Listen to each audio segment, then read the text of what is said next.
एहसास न होला, हर केहू दुनिया में खास न होला, मगर जेकर आरज़ू दिल से हो जाला, उहे शख्स हमनी के पास न होला।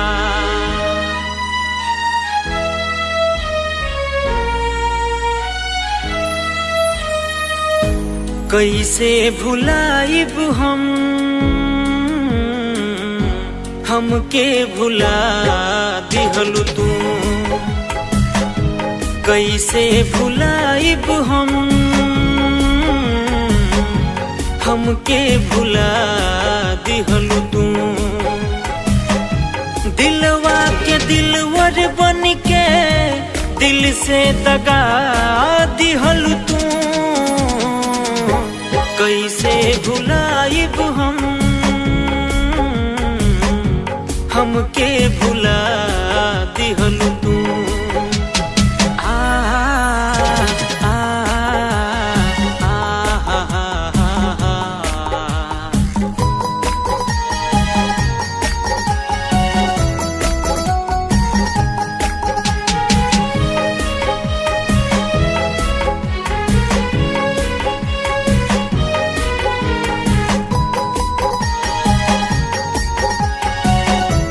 Music by Rajneesh K. Roy।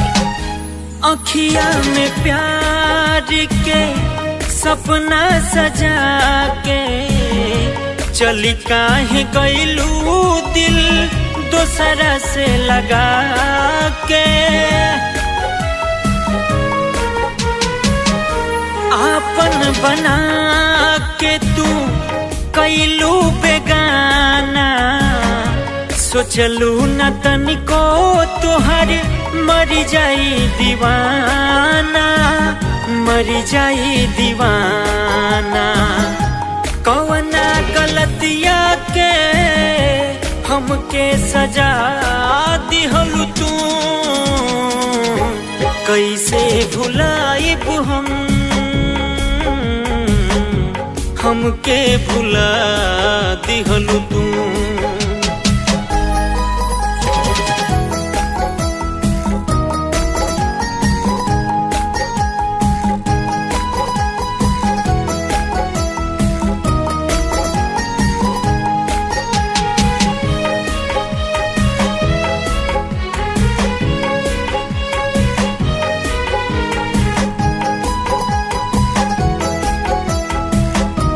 Music by Rajneesh K. Roy।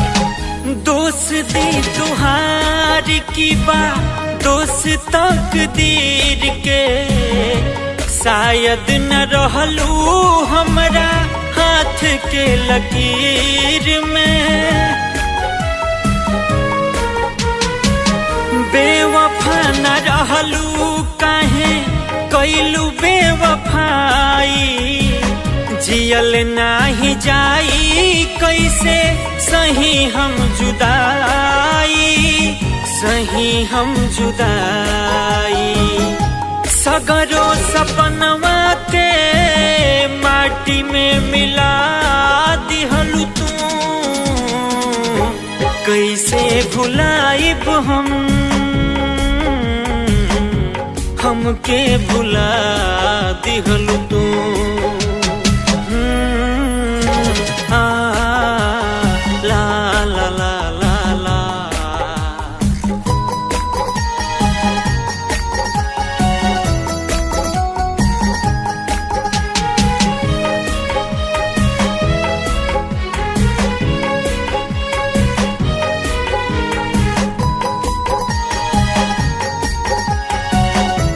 Music by Rajneesh K. Roy।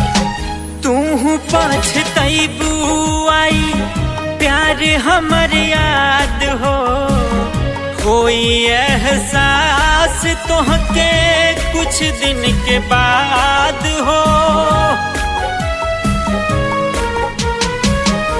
चाहबू तू ओह दिन हमके दिल से लगावे के, जहिया हमर लाश सब ले जाई जरावे के, ले जाई जरावे के।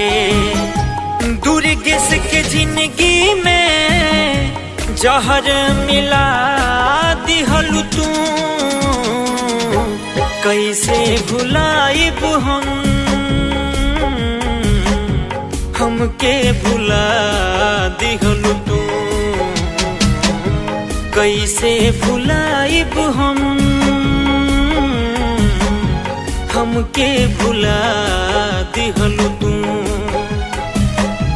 दिलवा के दिलवर बन के दिल से दगा दिहलु तू, कैसे भुलाइब हमके भुला